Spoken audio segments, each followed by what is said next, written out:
সংবাদের শুরুতে দেখে নেব আজকের শিরোনাম। দুর্গাপুরে তৃণমূল নেতার রহস্য মৃত্যুতে উত্তেজনা, ঘটনাস্থলে বিশাল পুলিশ বাহিনী।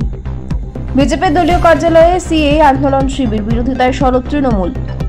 ভারতের প্রধানমন্ত্রী দুর্বল, H1B ভিসা নিয়ে মোদীকে নিশানা রাহুলের। মালদহে রিল বানানোর সময় গুলিবিদ্ধ যুবক, বাড়িতে উদ্ধার বেআইনি অস্ত্র কার্তুজ। দুর্গাপুরে তৃণমূল নেতার রহস্য মৃত্যু, বাগান বাড়িতে মিলল ঝুলন্ত দেহ। বিস্তারিত খবরে যাওয়ার আগে ভিডিওটিতে একটি লাইক দিন এবং পরবর্তী আপডেট পাওয়ার জন্য চ্যানেলটিকে সাবস্ক্রাইব করে রাখুন। এখন বিস্তারিত খবর। দুর্গাপুরের কমলপুরের বাসিন্দা তৃণমূল কংগ্রেসের নেতা নিখিল নায়কের রহস্যজনক মৃত্যুকে ঘিরে চাঞ্চল্য দুর্গাপুরে। কমলপুর লাগোয়া জঙ্গল ঘেরা দাসিরবাদ এলাকায় নিখিল নায়কের বাগান বাড়িতে তৃণমূল নেতার দেহ মেলে। বাগান বাড়িতে সিঁড়ির ঘর থেকে তার ঝুলন্ত দেহ উদ্ধার হয়। নেতার অস্বাভাবিক মৃত্যুর ঘটনায় ব্যাপক উত্তেজনা ছড়িয়েছে। পরিস্থিতি সামাল দিতে ঘটনাস্থলে পৌঁছেছে দুর্গাপুর থানার পুলিশ বাহিনী। নিখিল নায়কের অনুগামীদের অভিযোগ, তাকে খুন করা হয়েছে। তৃণমূল নেতার দেহ উদ্ধার হয় তার বাগান বাড়িতে। সেখানে মাংস ভাতের আয়োজন থাকতেও দেখা যায়। ওই এলাকার আদিবাসী সমাজের অভিবংশবাদী নেতা ছিলেন নিখিল নায়ক। বাম জমানায় হেটাডোবা এলাকায় রক্তক্ষয়ী সংগ্রাম করেছিলেন ওই তৃণমূল নেতা। মন্ত্রী প্রদীপ মজুমদারের অত্যন্ত ঘনিষ্ঠ ওই বর্ষিয়ান তৃণমূল নেতার অস্বাভাবিক মৃত্যুকে ঘিরে চাঞ্চল্য ছড়িয়েছে গোটা এলাকায়। এর আগে দুর্গাপুর ইস্পাত কারখানা নিজস্ব দুর্গাপুর পিপলস কোঅপারেটিভ ব্যাংকের ডিরেক্টর হয়েছিলেন নিখিল নায়ক। দুর্গাপুর থানা এলাকার রঘুনাথপুর, কমলপুর, পারুলিয়া এই সমস্ত এলাকায় দীর্ঘদিন ধরে তৃণমূল কংগ্রেসের প্রথম সারির নেতা হিসেবে নিখিল নায়কের নাম এক বাক্যে উচ্চারিত হতো। একসময় দুর্গাপুরে তৃণমূল কংগ্রেসের প্রাক্তন বিধায়ক তথা প্রাক্তন মেয়র অপূর্ব মুখোপাধ্যায়ের সঙ্গে, পরবর্তীকালে বিশ্বনাথ পারিয়ালের সঙ্গে তৃণমূল কংগ্রেসের মঞ্চ নিখিল নায়ককে দেখা যেত। এলাকার বাসিন্দারা দাবি তুলছেন, মন্ত্রী প্রদীপ মজুমদার সহ সকলে আসার পরেই দেহ নামানো হবে। চরম উত্তেজনাকার পরিস্থিতি তৈরি হয়েছে কমলপুর ও দাসিরবাদ এলাকায়। এলাকার বাসিন্দারা দাবি তুলেছেন, পঞ্চায়েত মন্ত্রী সহ তৃণমূলের নেতারা এসে যদি আশ্বাস দেন যে 24 ঘন্টার মধ্যে নিখিল নায়কের মৃত্যুর প্রকৃত কারণ উন্মোচিত হবে, তাহলেই দেহ তারা পুলিশকে উদ্ধার করতে দেবেন। পুজোর আগে হাতে গোনা মাত্র কয়েকটা দিন বাকি, আর আগেই দুর্গাপুরের আচমকায় আয়োজিত হলো সিএএ আন্দোলন শিবির, তাও আবার বিজেপির কার্যালয়। আর এই শিবিরকে ঘিরে শুরু হয়েছে রাজনৈতিক চর্চা। তৃণমূল কংগ্রেসের কটাক্ষ সরকারি নিয়ম ভেঙে এসব করতে আদতে উদ্বাস্তুদের মন পেতে চাইছে বিজেপি। শুধু তাই নয়, রীতিমতো ফিতে কেটে শিবিরের আনুষ্ঠানিক উদ্বোধন করেন হরিণঘাটার বিজেপি বিধায়ক অসীম সরকার। তার সঙ্গে উপস্থিত ছিলেন দুর্গাপুর পশ্চিমের বিধায়ক লক্ষণ খড়ুই, বিজেপি জেলা সহসভাপতি চন্দ্রশেখর বন্দ্যোপাধ্যায় সহ বিজেপির নেতারা। এই শিবিরকে কেন্দ্র করে সুর চড়িয়েছে তৃণমূল। রাজ্যের শাসক দলের তরফে সরব হয়েছেন জেলায় দলের মুখপাত্র উজ্জ্বল মুখোপাধ্যায়। তার বক্তব্য, ভারত সরকারের কর্মসূচি সরকারি দপ্তরে হওয়া উচিত। বিজেপি দলীয় কার্যালয়ে ক্যাম্প মানে ভোটের আগে উদ্বাস্তুদের মন পাকা করার খেলা। আমরা এর বিরুদ্ধে নির্বাচন কমিশনে অভিযোগ জানাবো। কিন্তু পুজোর মুখে হঠাৎ করে সিএএ নিয়ে এই আবেদন শিবির কেন? রাজনৈতিক মহলের একটা বড় অংশ মনে করছে, আগামী বিধানসভা নির্বাচনের প্রচারে এই সিএএ কে অন্যতম প্রধান হাতিয়ার করবে বিজেপি। পুজোর আগে দলীয় কার্যালয়ে ক্যাম্প তৈরি করে সেই কাজটাই শুরু করে দিল গেরুয়া শিবির। মার্কিন প্রেসিডেন্ট ডোনাল্ড ট্রাম্পের H1B ভিসার ফি বৃদ্ধির সিদ্ধান্তের প্রেক্ষিতে প্রধানমন্ত্রী নরেন্দ্র মোদীকে তীব্র ভাষায় আক্রমণ করলেন লোকসভার বিরোধী দলনেতা রাহুল গান্ধী। H1B ভিসার ফি অনেকটাই বাড়িয়ে দিয়েছে আমেরিকা, ফলে আমেরিকায় থাকা ভারতীয়দের এখন থেকে অতিরিক্ত টাকা গুনতে হবে।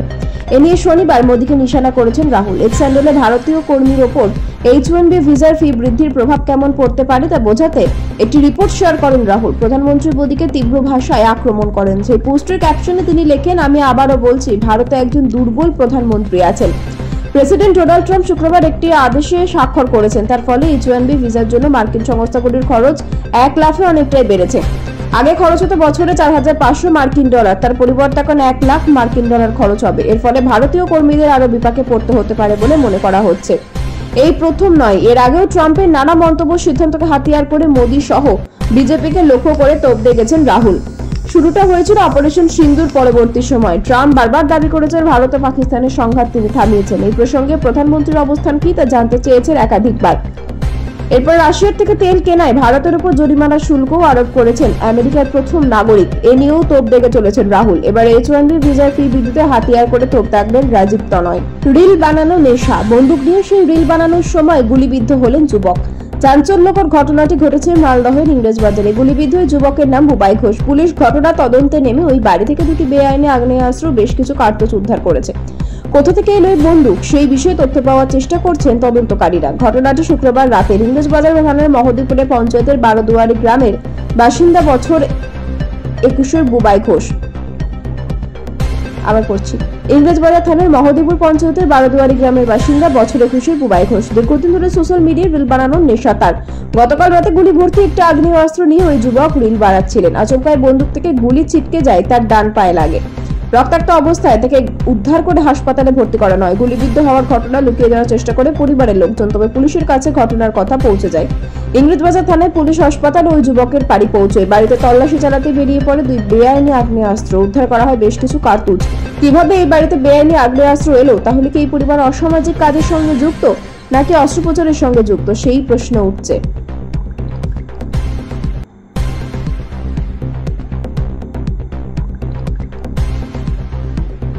পুলিশ আসার আগে ওই পরিবারের পুরুষরা গা ঢাকা দিয়েছে বলে খবর। পরিবারের মহিলাদের প্রাথমিক জিজ্ঞাসাবাদ করেছেন তদন্তকারীরা।